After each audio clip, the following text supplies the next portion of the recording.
Welcome, travelers, to another episode of the Time Travel Trio podcast. I'm Jen. I'm Matt. And I'm Hyde. And we're The Time Travel Trio. That was really exciting. Mm-hmm. Get you pumped. Yeah. Energy. We go work out while you do our podcast. Oh, yeah. Trust me, as someone who has listened to this podcast while working out, it's we have those BPMs to keep you going. Yes. High BPMs. Yes. Matt, yes. what'd you pick? Today we are doing 2004's The Butterfly Effect, starring Ashton Kutcher, Amy Smart, and some other people. Cool. Yeah. Actually, there's quite a few decent B actor names. Yeah, Eric Stoltz is in this, isn't Eric he? Stoltz, And, Logan Lerman. The guy from Daredevil. The guy from Daredevil who's in Deja Vu. Oh, yeah. Second movie with us. That's right. Eldon Henson. I Yeah. want to say is his name. Yeah. It also has Frankie from Boy Meets World.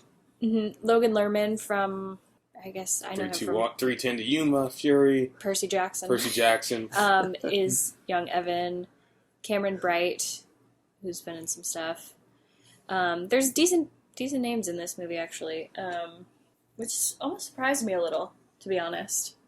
But they're not like, it's not Brad Pitt and, Yeah, Brad Pitt and like Denzel Washington. Yeah. But anyway, so we did The Butterfly Effect, and the synopsis says, Evan Treborn suffers blackouts during significant events of his life. As he grows up, he finds a way to remember these lost memories and a supernatural way to alter his life by reading his journal. And it was written and directed by both Eric Bress and J. Mackie Gruber. Stars Ashton Kutcher, Amy Smart, as we mentioned. Let's just get straight into the trailer.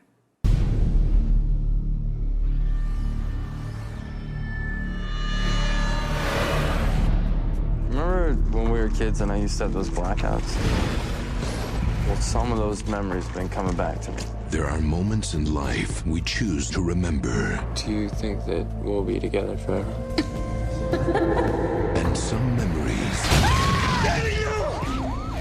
we can never forget.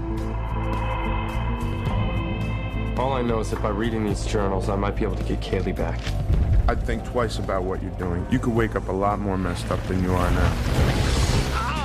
I haven't seen results like this before. But what if you could go back in time? You are completely relaxed. Think of it like a movie. You can pause, rewind, or slow down. Could you save the one person that mattered the most? Honey, are you all right? You. Incredible. I lost you once, and I'm not losing you again. Evan, you never lost me. What are you talking about? You got a nice life. You stay away from us. It's been a while since I could. What about Kaylee? Is she all right? If I go back to the beginning, I might be able to save her. Just tell me if you see anything weird. Weirder than this.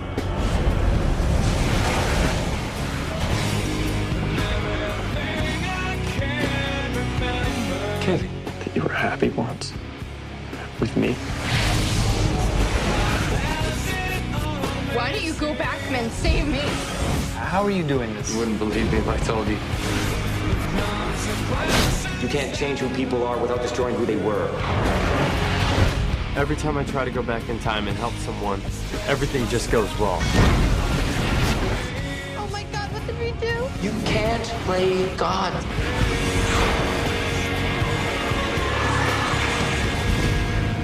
The Butterfly Effect. Coming soon. So many things I need to say. So many things. First of all, For Comedy Bang Bang fans, I always love hearing the, it's been a while. okay, I don't even know where to start. Not necessarily that it's a bad trailer. It just kind of is misleading about the movie, I feel like. It definitely feels like if you just saw that trailer, it feels like he did everything just to try and save her. Right. From dying. And it even kind of starts the movie by setting it up that way a little bit by showing the clip from the end at the beginning. Right, the letter. Yeah. It's an easy motivation to like get people to understand, like, okay, he loves this woman. Yeah. But it's not just saving her. It's just being selfish, kind of. and also trying to help his mom or his other people. Like, it's not just about her. He's trying to make things better with the people in his life. I'd say, well, the people who were in his childhood, I guess I should say. So let's just talk about initial reactions. Matt, why don't you start? Yeah, so I haven't seen this movie up until now for the podcast. I'd heard about it, I guess. I knew Ashton Kutcher was in it and Amy Smart, but I didn't really know anything. And I saw the movie. I didn't like it, really. I mean, not that it was a bad movie. I just didn't like it. It just kind of felt grimy. It just, I don't know. I'll get into more about my issues with, like, the time travel. But just the movie itself, I don't know. It was, the first half an hour was really, like, unenjoyable. It just was really overly dramatic. Like, really dramatic for, like, no reason at some points, so... I actually disagree with you. I actually enjoyed this movie, like, more than I thought I would, for sure. I disagree. I didn't think the beginning was boring or overdramatic. I liked the mystery of not knowing what happened at these blackout events until later. Sorry, I said unenjoyable. I just didn't enjoy it. Okay, well... Yeah. The movie as a whole was overly dramatic, but the first half hour I just didn't like it.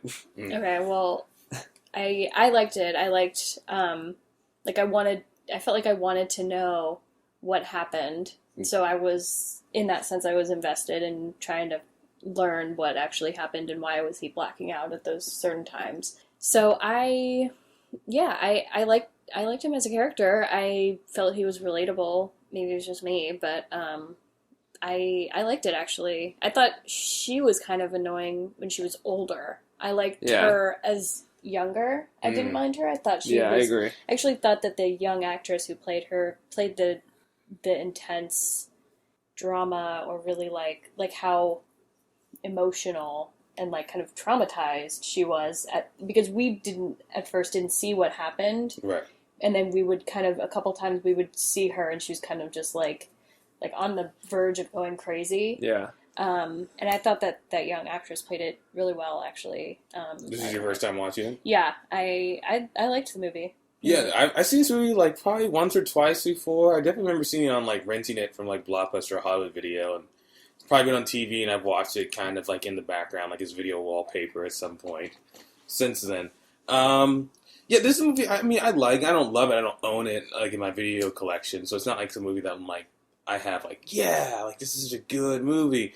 But this was kind of like one of those kind of interesting early introductions to philosophy and chaos theory for kids. Like, this came out in like early 2000. I was probably about 12 or 13 when this movie came out. Was it the same year as Donnie Darko? Was Donnie Darko also 2004? No. Donnie Darko was like a year or two before it, I believe. I think the director's cut came out in 2004. Sorry. Yeah, the director's cut may have come out in 2004. But this was just a very interesting film. I think, Donnie Darko was something that talked about time travel. Donnie Darko was 2001. I know, yeah, sorry. It was the director cut that came out in 2004. Okay, that makes sense. But this was like a movie, like, it was very accessible. It had Ashton Kutcher during, like, when he was, like, at one of the big peaks of his career, when he was doing, like, that 70s show and all that jazz. Mm-hmm. He was just starting to show up in movies, do Where's My Car? This was kind of a more serious role for him, which no one has seen. I remember being very popular among, like, my classmates. Like, I remember people would talk about this movie, and they would discuss the implications of what this would do, and would you do it, and what could go wrong by changing one little thing. It was kind of fun to think about. And that's something that I really, I think big reason why I liked this movie was I like seeing cause and effect and changing things and then seeing what that affects. I like that concept, and that's what this movie did exclusively, so I really enjoyed that. I don't think that Ashton Kutcher is the only one who could portray this role. I think it kind of could have been any vague, right, late 20s, early 30s actor. It's funny. Now you could probably have Logan Lerman play the part, and I think he would. I think he would play the drama a little bit better. Actually, I still have a hard time seeing Ashton Kutcher as serious as, not even that this is like, a drama. I mean, it kind of is, but I just see him more comical. Mm-hmm. I think, I grew up watching him on Punk'd and stuff like that. And so when I see him, I immediately think of laughter first before drama. So I think, like, if this was, like a young Ryan Reynolds could have done this really well, or someone like that. I definitely could have seen how maybe it was written for probably Jake Gyllenhaal, sort of a guy. Yeah, actually. That's just a guess, but to me, that's kind of how it felt. Like it was kind of similar. It did feel a lot like Donnie Darko a lot of the time. Because everyone's lives are affected, and there's a lot of like young angst and drama, and all that kind of stuff. But Amy Smart was okay. I didn't hate her, but the she didn't problem really do anything for me. Yeah, I mean the problem with Kaylee is like the person she ended up with as an adult like changes so drastically with all these the changes that are made. So it's like the adult version we see of her. I'm not convinced that Evan would love her because he loves the 13-year-old version of her, and the person that he wakes up to is someone that he doesn't really know. He just knows her from when he was 13, and so like I don't know. I just don't. It just seemed kind of odd that he would still be in love with her that much when she's like not the person he even knew when she was 13. Every time he sees her, she's someone different. Yeah, except the first time when she's like a waitress, but even then she's kind of like not.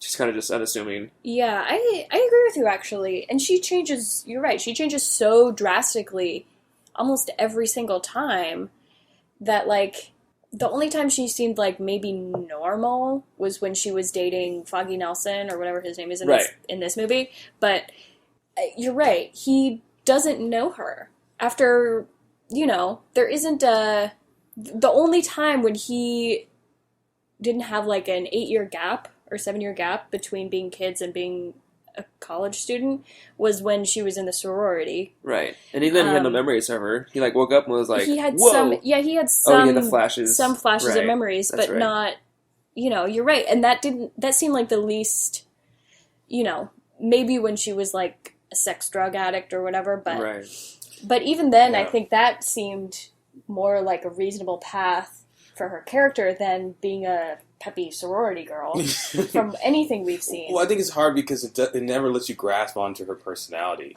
Her personality change. It's not.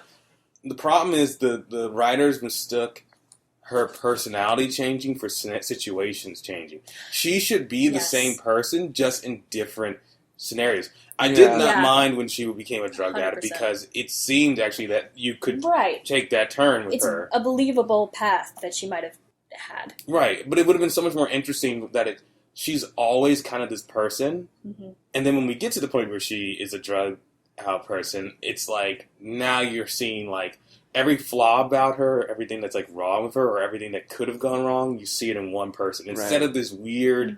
Like now she's very peppy. Now she's a hard worker, and now she's like very like distant. It's just too much. Yeah, and her character kind of. The personalities were changing so much that we never really got to know the core of who she is, and so it felt like she was just a passive female character. Yeah, like she that, became a concept. Yeah, that could have just changed women each time. Like it could have been a different girl at this time, and it could have been a different girl at that time. Like it didn't feel like. I think it got to a point where I was like, why is it still about her? Like the bigger fish to fry here. Yes. Yeah, and like I don't believe that Ashton Kutcher isn't like hooking up with other girls because he's pining for his 13-year-old girl, blonde girl who her dad, had child pornography of them together or something. That's a whole other thing we got to talk about. But yeah. Okay, yeah, I think we're all kind of on the same page then about her characters, that she didn't add to the movie. I felt, if anything, she kind of took away. From the writing, for sure. Like, not Amy Smart, just the writing of her character was poorly done. Yeah. But written by a man, of course, by two men. Two men. Yeah, 2 men. Double the masculinity. They don't know how to write women. Well, he's in the sorority house, walking around in a towel, and girls are, like, looking at him like he's the hottest thing, and, like, we're all out of the shower naked. Like, what world is this in?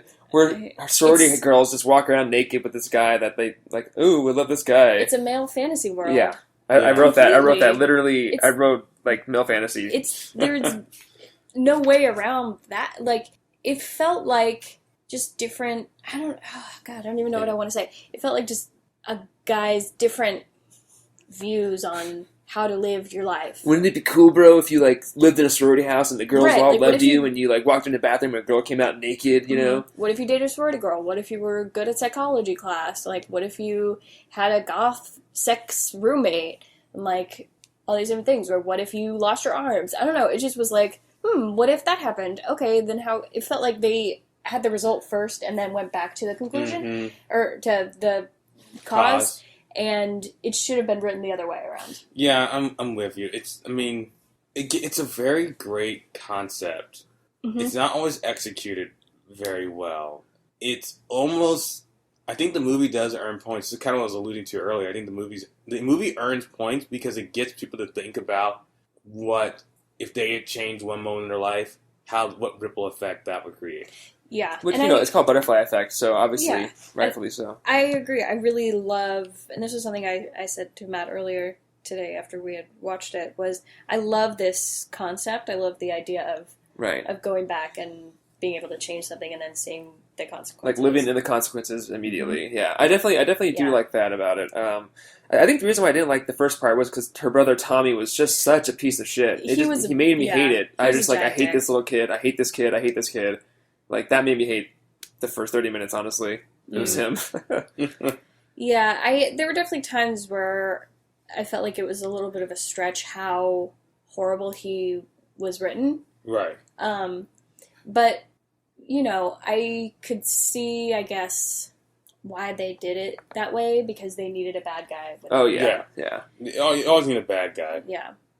So, yeah. All right. Well, let's talk about the quote-unquote time travel. So, I guess he has this ability that's genetic. So his grandfather presumably had it. His dad definitely had it. And now he has it. So he blacks out certain moments of his life for whatever reason and can't remember what happened during the blackouts. Right. So at first it does kind of seem... Like it's unrelated? Well, yes and no. Sometimes it seems like it's random, and sometimes it seems like it's specifically trauma-related. Right. Which is a big inconsistency with this. Yeah, exactly. That's what I was going to say. And along with that, because I want to say this in case I forget to say it later, they make a couple mistakes of the moments he blacks out, because they kind of... Sometimes he has this original timeline of, like, things he did and he blacked out during it. Like the point at which he blacked out. Yeah, they were, like, specific memories. Like, he colored in a coloring book. And then later, he can... If he looks in his journals, he can go back to that blackout time and he can change things. He could say different things, etc. So, like, instead of coloring, he would, like, stab someone with a pencil. Okay? But then, sometimes in the movie, he just already has stabbed someone with a pencil. There isn't, like, an original timeline. Yeah, we find out why he did it, essentially. Mm-hmm. Which is what I disliked about the time travel, is because the scene in which he made the drawing of him killing the white supremacists in jail, he did that in the original timeline. So that was, like, as if his future self went back to do that, but he didn't stab his hands to, like, do that. Yeah. And, like, when he had the knife, it was because he wanted to try to, like, cut the fuse off the thing, whatever. So, like... It didn't make sense why... Right. Sometimes it would be an original memory of something that he would do as a 13-year-old boy, and sometimes it was things that he actually did when he went back as a 20-year-old. Yeah, it's like what came first, the blackout or him in the future wanted to go back, and so it like caused a blackout in the past. It's inconsistent, yeah. Mm-hmm. Yeah, that's the biggest inconsistency. I wouldn't have a problem either way as long as they did that each time, but they went back and forth a couple times. Yeah, they weren't, like, they couldn't commit to quite one rule of it. Yeah, so that definitely loses points, I think, probably from all of us, I would assume. But for sure.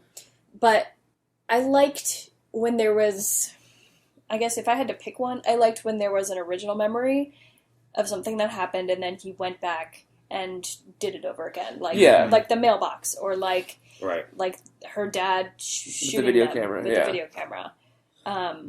I liked that better. Because that makes sense. That's trauma related. And as a kid, you black it out, and then, like, his power could be, go back to that time, I guess. But then, these other blackout periods where, like you said, it's what happened because he went back in the past to do something, I guess, Yeah. It seems like. And it doesn't make sense why, now I'm thinking about the the drawing he did when he was 7.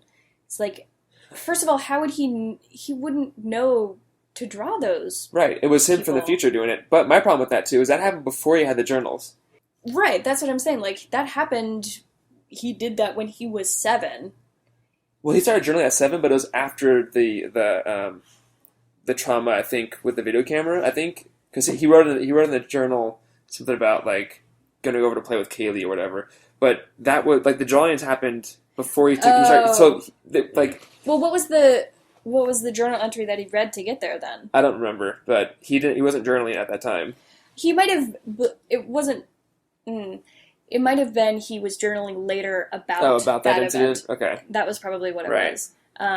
Which does follow with the rules. Right, yeah, because it was a blackout. He's like, oh yeah, I remember that one time I blacked out. Because he doesn't ever specifically journal during the event that's happening. That's true, okay. It's always belated. Right. But now, yeah, you're right. I'm thinking about the drawing and how, okay, he changes it with his hands, but why would he draw those people in the first place? I don't know. Like, so why weird. would he from the future sit down and draw a drawing that was pretty detailed? It probably would have taken a long time. And that's what I'm saying. And then stab his hands. He already, when he went back there when he was in jail, it was already drawn. He just got up. He woke up as a 7-year-old, got up and put his hands in the thing. He didn't sit there, like you're saying. He didn't sit there and draw it. I thought he went back and then drew it and then got up and stabbed his hand. That's what I took it as, because he blacked out the whole drawing of it.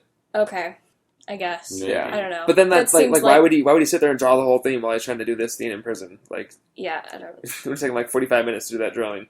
Yeah, at least. It was pretty detailed. So there's definitely some inconsistencies. The thing with the knife was weird. Like, there should have been a reason why he blacked that out in the first place. But I also want to say, along those lines, his conversation with his dad in jail, when he visits his dad. Yeah, and...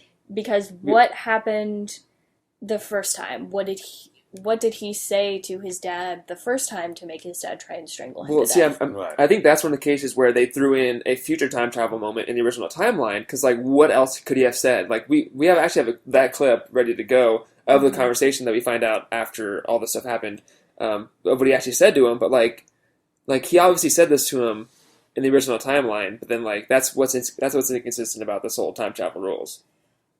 Today I get to meet my father. His name is Jason.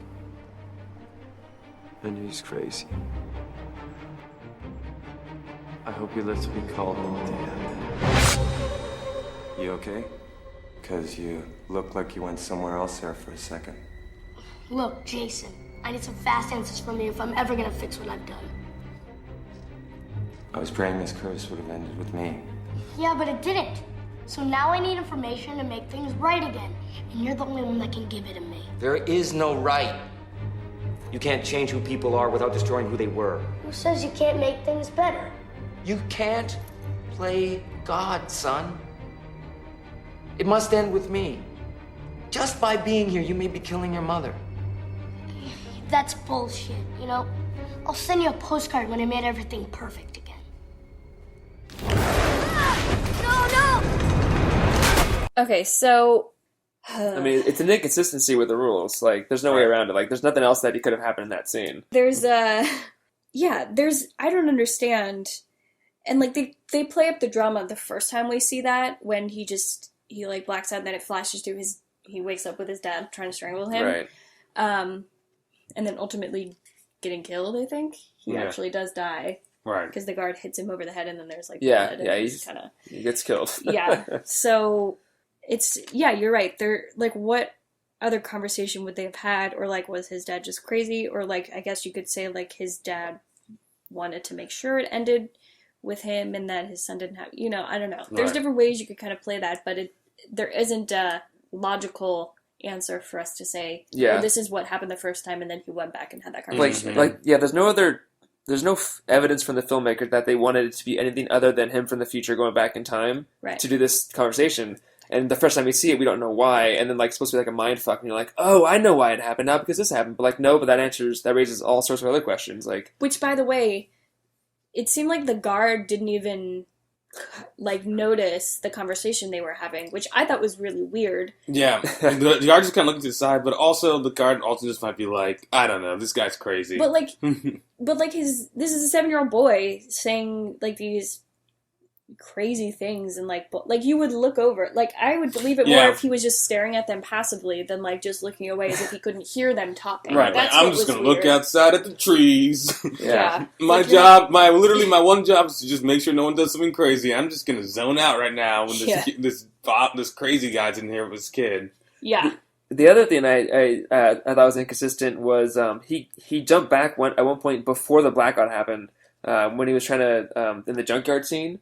He blacked out right before he was going to fight Tommy, but he jumped back in his body before they even met Tommy, and he gave Lenny the sharp metal. Mm-hmm. He jumped back way before his blackout.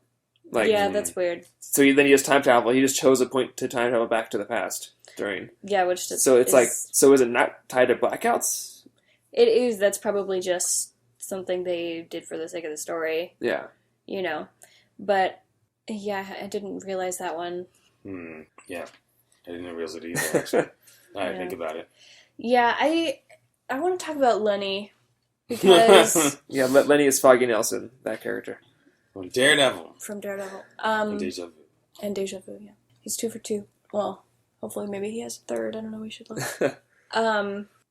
He was an interesting character to me, because they really tried to compare him with Evan in certain ways. Like, they were fairly similar, but Lenny didn't have these blackouts, but he kind of, you know. Mm-hmm. So I actually liked seeing him, you know, where the time where he kind of lost it and, like, stabbed him, or the time, I don't know if that's the same time when he ended up in the mental institution. Yeah, it caused him to be in the mental institution. Or, like, the first time when we see him as a grown-up, he's just kind of a little bit crazy because of the events that happened originally. Yeah. With the mailbox and the dog. But I was almost like felt that Ashton Kutcher was being selfish in the timeline when he didn't have hands. He like lost his arms. Yeah, double amputee. Because like everyone else was literally happy. I know, right? But they tried to fix it by giving his mom lung cancer. Right. Which I felt was kind of bullshit. I was like, your mom decides to start chain smoking because you lost your arms? I would have thought she would have gone maybe religious with Tommy. Right. Yeah. Or she would have been like more helpful to you, like, oh, you have both your arms are gone. I'm going to be around all the time now. Yeah, like, yeah, you're Not right. Like smoking. over aggressive parenting. But no, and so like that, because otherwise it was like, I think that was probably a writing choice. Otherwise, in that timeline, it would have been like, well, he's just kind of being a selfish dick and didn't want to be an amputee. Right. And it actually would have been a lot more interesting if he was more like, you know what, this is good. And then something horrific happens. Like something terrible. Like a big Final Destination 2 style bus crash. And he's like, oh my gosh, no, I gotta go back. Yeah. Because then it'd be like, then it actually would make you like his character even more. Because even though he's not as happy as he could be, he's like, yo, but I can make this work. You know, I don't have any arms, but you know, it's cool. I can still find a girl. I still got a penis. Yeah, like, right? It was...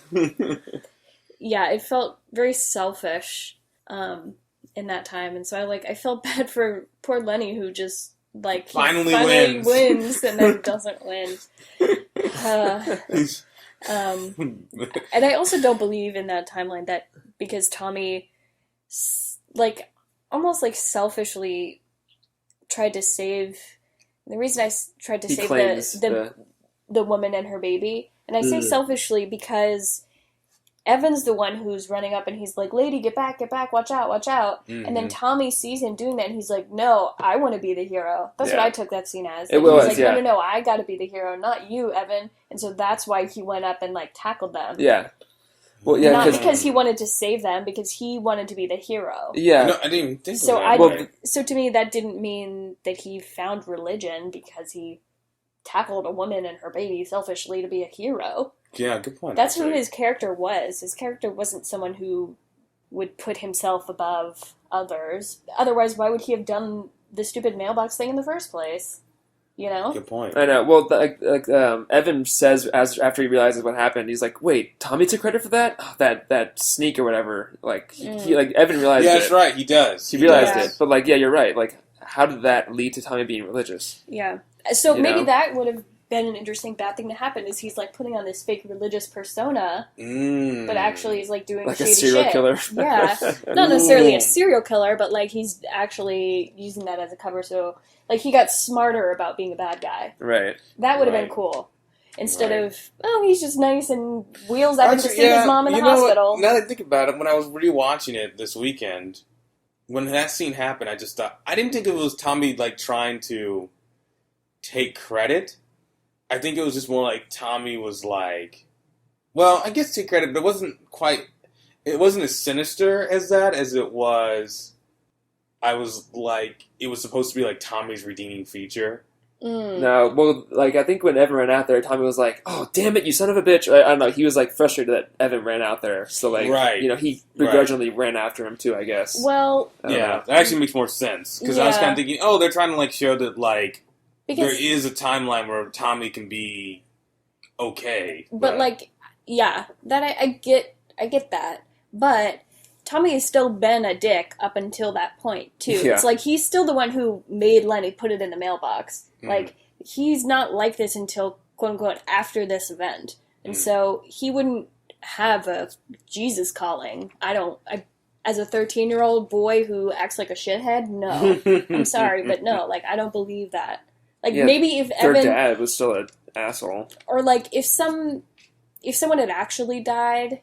And, like, Evan was trying to say, or, like, there was some other circumstance, like he tackled the mom and then the baby crawled away and still died, or something like, something like that, I don't know. Then maybe he was like, oh my gosh, what I'm doing is terrible, I need to, like, fix myself and, like, find Jesus that way, okay. But, like this, no. I think it's bullshit. So, yeah, there wasn't a... So, yeah, I guess if there was a timeline, that would have been, I guess the most... positive one for everyone except for Evan, I guess. Yeah, WMPT. Yeah. Yeah, that's the most positive timeline. Yeah. Technically. So rules of this is he needs some sort of a either journal entry or a movie or something to help him get back to the memory, and then he can somehow. It gets all blurry and moving and whatever, and then he wakes up and is wherever he meant to go. So and it's like, we're meant to think that it's tied to blackouts, but I guess we can get into this now. But in the theatrical version versus the director's cut, there's a little bit of a difference in the ending. Yeah, but in the theatrical edition, he sees a video of the first time he meets Kaylee, but he didn't black out then. Like, he was just standing there, and he still jumped back to that point. So it's not really tied to blackouts, really. It's just do we kind know of like, for sure that he didn't black out? Because sometimes it's hard to tell if you watch it straight through. I mean, they didn't say that he did. They didn't say that he didn't, though. I know, but like whatever. So like either way, like we don't know if it's like blackouts are kind of where you can jump back to, quote unquote, if it's consistent, but it's not consistent. So yeah, and then in the director's version, he instead watches a video of his dad and his mom in the hospital when she's about to give birth. Right, and then he strangles himself. Which also kind of would be the same thing. Like, does the fetus have a blackout? Like, I don't... I feel like if you're a fetus, everything's a blackout. Yeah, that's what I was thinking that's too. True. So he strangles himself while he's still a fetus in the womb and dies that way.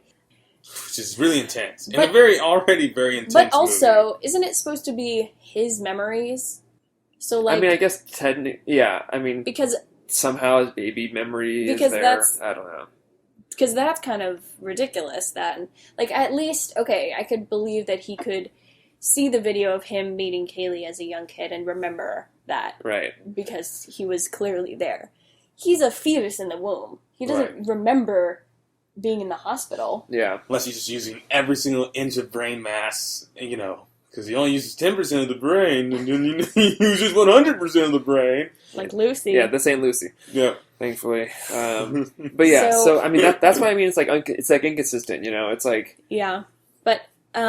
It's for dramatic effect. One thing I do like, though, about the director's cut is that I also believe that Evan should die. I think that's how the story should conclude, especially after his dad references in that clip that we played that, like, it should end with me.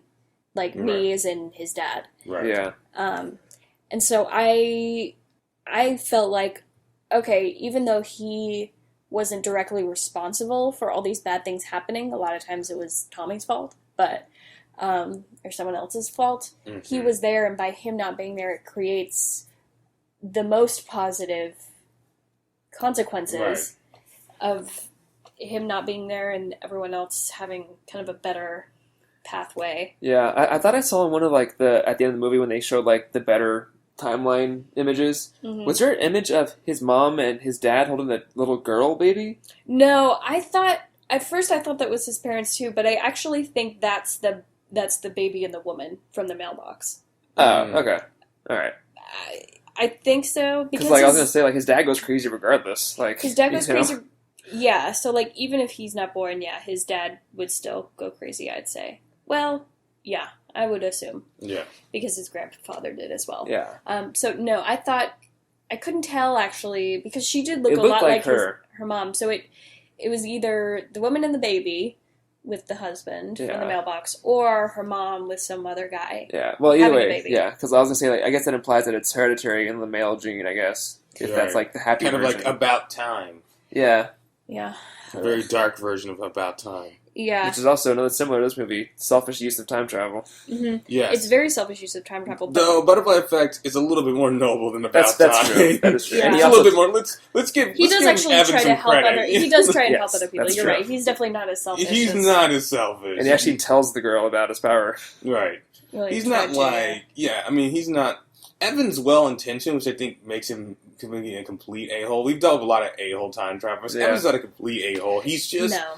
He's honestly how a young 20-ish person would probably react if he had that power. He also, like, he doesn't have anyone he can, like, who can really help him. Like, maybe his gothic roommate from Remember the Titans. Yes. But even that, he couldn't, like, fully tell him and have him help. Because there were timelines when he wasn't there and he didn't know him. Right. So, yeah, and the doctor was, like, sympathetic and would help him, but only, like, on a sciencey level, not, like, on an emotional level, like, Right. you need to help these people and I understand.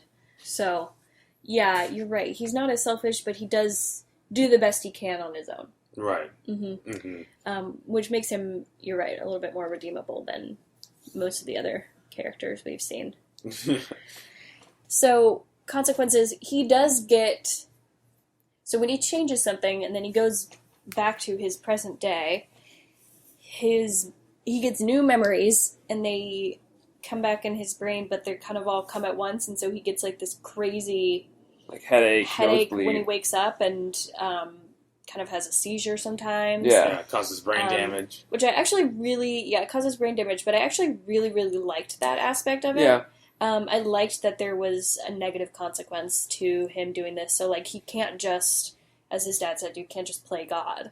Like, you have to deal with maybe going crazy in his dad's case, or, like, him having kind of going crazy too, and, like, but having all these, you know, consequences that are killing him anyway. Yeah, I liked it too, because he mentions after I don't know what time it was, but he's in a wheelchair, he's talking to the doctor, and he's like, he knows what's going on, and he, like, tells the doctor what's happening, and the doctor's like, yeah, that's right. He mentions that, like, it's like my brain is getting flooded with 40 years of memories all of a sudden, and then it can't handle it, and the doctor's like, yeah, and then he gets up and walks away. Mm-hmm. That's like I think we mentioned this on Groundhog Day with Clayton Snyder. He mentioned, like his brain, the hard drive space, it's like it's being flooded with the memories as soon as he wakes up in this new timeline. It's the old memories and the new memories just being flooded together. So, like, for him, it's probably hard to distinguish the two, but also it's all just crammed into his brain all of a sudden, you know? Mm-hmm. So here's something that I think should have been a better ending. He should have been dying from this in a more serious way, because after that scene, it could have been, like, more serious, like, you can't keep doing whatever you're doing. Like, your brain is going to stop working.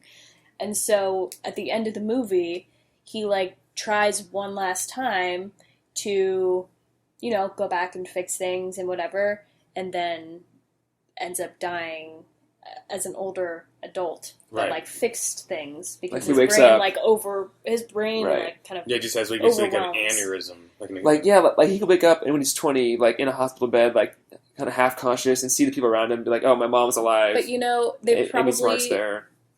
I mean, I don't want to assume, but I would imagine they didn't do that because that is very similar to Donnie Darko. True. That is very similar to what happens there. So maybe they would want to stay away from that. But I think that would have been a better way to end the movie. Yeah. It would have been less dark, obviously. Because I do think he should have sacrificed himself. Because even with him, like, fixing it with not meeting Kaylee, that's just one person. Like, he still, that was the best timeline for everyone he meets in his childhood. But, like, he can still do this ability. Like, he could still meet someone and still have a kid, and his kid could still have this ability. You know what I mean? So it's like, to me, the only solution was he needs to die before he procreates. Or, like, even if he does it. You know, I don't know. I just felt like... Right, because he procreates, he's just passing this on to his next generation who's going to have another bad time. And even if he doesn't have kids, he could still go back and use this ability whether he wants to or not. There's nothing to...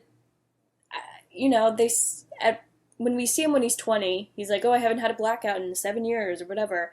But, like, why, I guess, is my question. What stopped him from having blackouts and what's preventing him from having more blackouts in the future? I think it would have been cool to have a more recent blackout that he could go back to.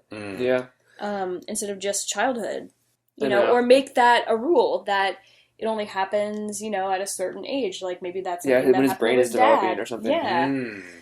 Yeah, I know. It's also, like, in the theatrical ending, he's, like, on the phone with his mom when he's, like, 28. So we assume he's, like, single and, you know, just only has his mom in his life, I guess. I don't know, but... It's because Matt and I watched the ending, and I was like, how sleazy. He's talking to a girlfriend, and then, like, starts... And then is, like, looking over at Amy Smart again. And then Matt was like, no, he's talking to his mom. And I'm like, oh, that's worse. like, you can't even get a girl to... Because he was talking pretty flirtatiously, honestly, I felt. It's like, oh, no, you get the soup. Oh, I'll be home soon. Sorry, I had a client. And then, he says, I love you, Mom. Mother now. Like, I know. So with some Norman Bates. Yeah. Which, like, he should have been also a little bit more messed up as a result from her dad trying to make kitty porn of them. Yeah. I know. Instead of just... her and the brother. Like, no, you were still involved with that. Right. He blacked it out, though. It didn't affect him at all. Yeah, repressed memories. Another consequence is, like, when he does affect harm to himself, like, the first time was when he dropped the cigarette on his shirt. Did he wake up with a scar, or was it the burn that he just got as a kid? Because it looked pretty fresh on his stomach. It was a scar. He woke up and it was, like, a scar. Okay. But then there was another timeline when he... changes that and he doesn't have a scar anymore. Yeah, but also like his hands when he stabbed him, that would obviously leave a scar. But I'm just like, would a cigarette burn scar you for life? Like, so, but like, I don't know. In the one where he was in jail and he goes back and he does the painting or whatever, and then after that he goes back again. Yeah, he relives the bombing part. Yeah, so he doesn't end up in jail. Does that negate him doing the thing with the hands? Because he was never in jail, so he never did that one. Mm-hmm. I think so. How does that work? Like, do they cross each other out when he changes to a new timeline? Yeah, just like kind of racist. It's weird because like he did the drawing all the time, but he only stabbed his hands that once. Yeah. But he did the drawing because he was going to murder the prison guys. So like he was in prison, but then he wasn't in prison. So like, how did he make the drawing and not stab his hands? He wasn't in prison. So that's what I mean. It's like inconsistent. Yeah, it's kind of a plot hole. Yeah, it's still more consistent butterfly effects than Sound of Thunder. That's true. This is very true. That's true. But I know what you're saying. Also, the same concept of, on a general level, of a butterfly flaps its wings on the other end of the world. Yeah, chaos theory. Tornado. Or it creates mutant people fish. Because you stepped on a butterfly. It was a moth, actually. A moth, excuse me. Yeah. Prehistoric moth. Yes, because somehow... That movie's great. Somehow, even though that place is about to be nuked by a volcano, you killing that moth You step on that moth. Yeah. Messed it all up. Time waves. Time waves. I can't with the time waves. It was very Men in Black 3 with those time waves. Yeah. You know, we were watching the Oscars a couple of weeks ago, and David Oyelowo was cutting it up on the red carpet. He looked super fly, so did his wife. I can't look at him the same. But, like, you After just think seeing about that movie movie. every time. He's You're just like... and he's such a serious actor now. He's, like, very, like, high-caliber, intense drama actor. And, like, he's very good. But, oh, God, just watching him in The Sound of Thunder. They gave him that eaten long, alive by the long monkey death scene. The monkey, right? yeah, the monkey that gorilla. scene was like 3 minutes long of him being like, Just watching. come on, look at me, come on! And, like, just watching him, like, just be slowly crept up on by, like, baboon raptors. My favorite part is that Michael Burns, turns back, even though he's trying to buy him time. He spends the entire time watching him. It's like that defeats the entire purpose of buying someone time. Like, you're not supposed to look back. You're supposed to run. He's buying you time. What a mess. Anyway, sorry. Yeah. If you haven't listened to the Sound of Thunder podcast, that's a fun one, and I don't think you really need to see the movie to appreciate that. Yeah, yeah, that was definitely fun. Did you like that they went and saw Seven? I thought of you. Yes. So, Hyde and I, quick backstory. Hyde and I made a feature film in college that was heavily influenced by two movies. One of them was Clue, and the other was Seven. What a combo! What a combo! Yeah. So that was fun. I love Seven. If you've never seen Seven, not related to this, but I was curious when the marquee of the Seven, it also Dumb and Dumber, and I was like, those come out at the same time because I was curious. And Dumb and Dumber came out December 16th, 1994. Seven came out September 22nd, 1985. They're 8 months or 10 months apart. Wow, that's pretty. Maybe they're just like, man, Dumb and Dumber keeps selling tickets. You gotta just keep it here, man. We only show 2 movies. And like pick another movie. Yeah.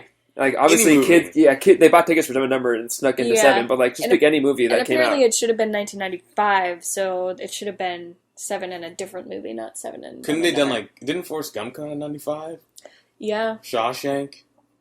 All movies you could have done. Shawshank would have been kind of funny, because later he tried, like, a good, kind of Yeah, like, he shanks, there's shanking, and there's also he goes to prison. Yeah, right? That would have been good. It's about details, filmmakers. Yeah. Yeah, I don't know. I think we've touched on all the consequences, pretty much. There are inconsistencies with these rules, but it does rewrite the timeline, past and present, right? When he changes things, so it like rewrites his past. Yeah, but there those memories. Yeah, there are still things that still happen though. Like even if he did change something that happened before he wrote a journal entry, he still ended up writing that. Like he still had the journals. Like in the present day, he still have the journals. Like even though he did change some things like sporadically in his childhood, like the big key moments happened. Like he still moved away, except for the one time where I think he still did move away when they were together in the sorority house because she followed him. Yeah, she went over to be with him. So they still moved. Like that. Those kind of things still happened. So some events were consistent in the timeline, quote unquote, as it changed. Yeah. I'm just looking, and Josh Hartnett, Sean William Scott, and Joshua Jackson were each offered the role of Evan. That definitely makes sense. Joshua Jackson would have been interesting. Interesting. I think of those three, though, I agree. I think Josh Hartnett would have been the best.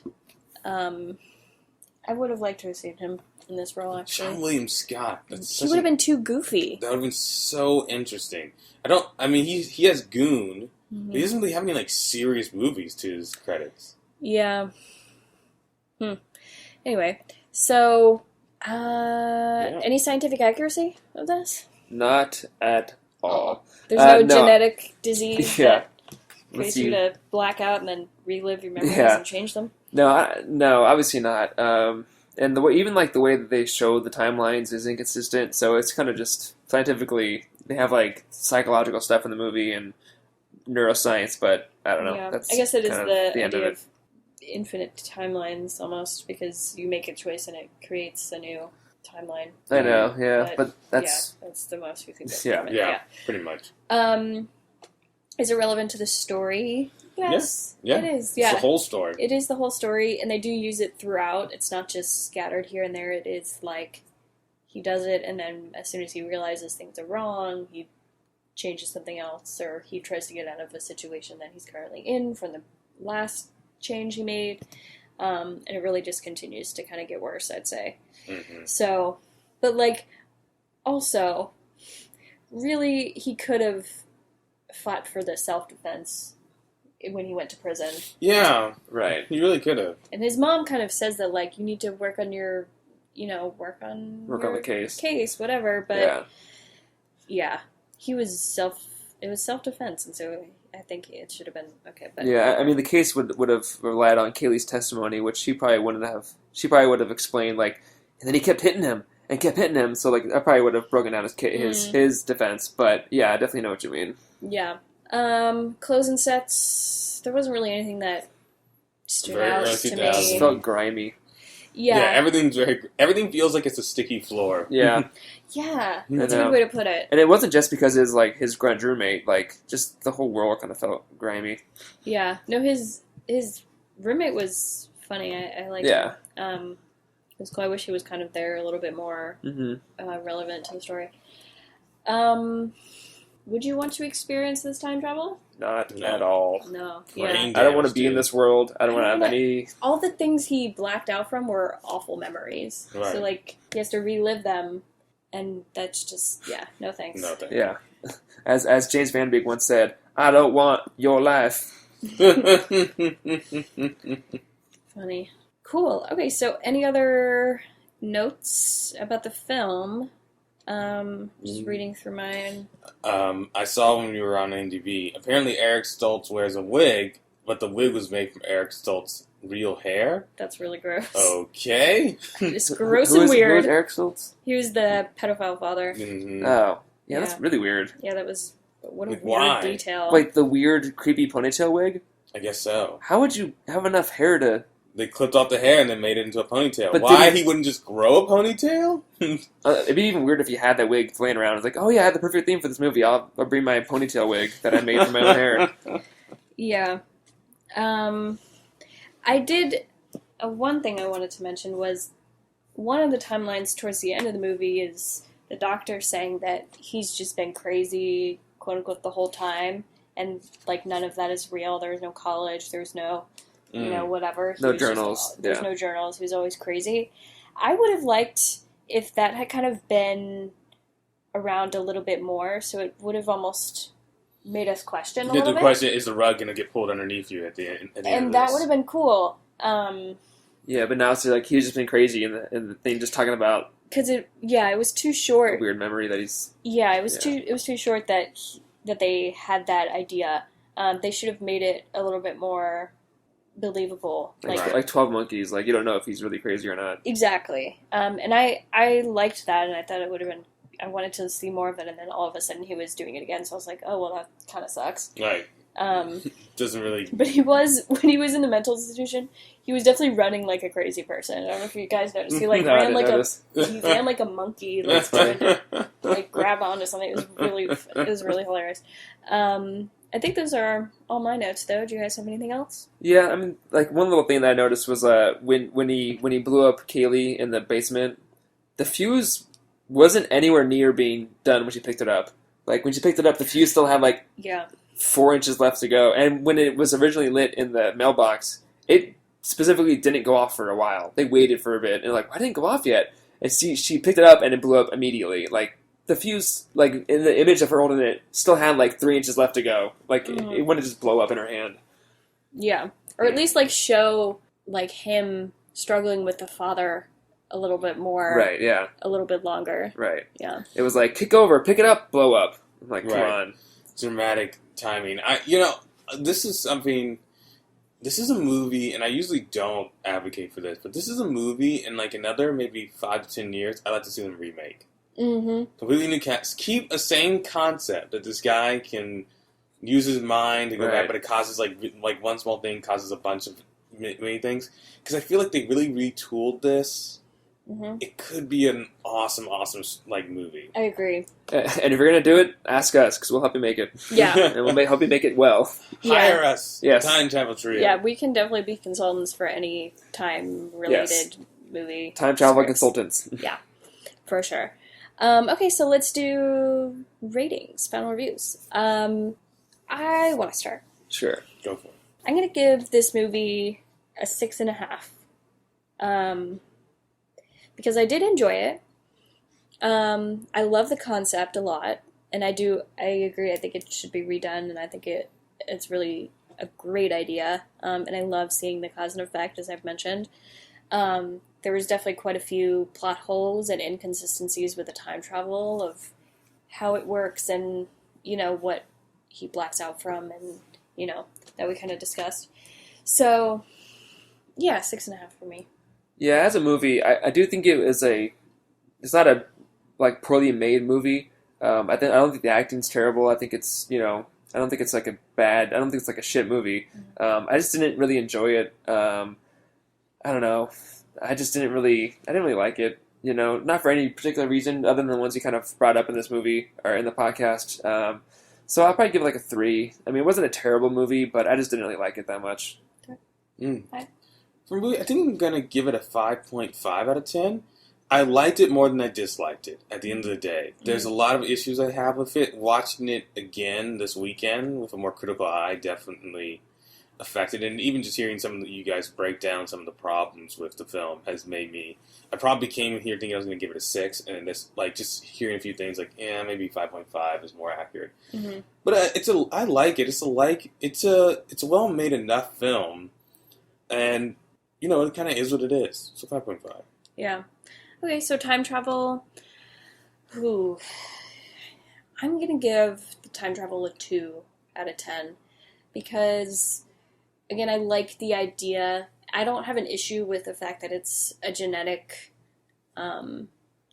disease. I wouldn't say disease, but genetic it ends up being genetic ability to do this. But it does have a lot of negative consequences, of course, as things do in these movies. But really the inconsistency is the biggest issue with the time travel. And it was a little bit convoluted and could have been cleared up with a little bit more thought. I agree. I do think, I agree that the concept is really cool, and they did do some cool things with it. They could have done things better with it, but too many inconsistencies with it to actually kind of hold up in my book.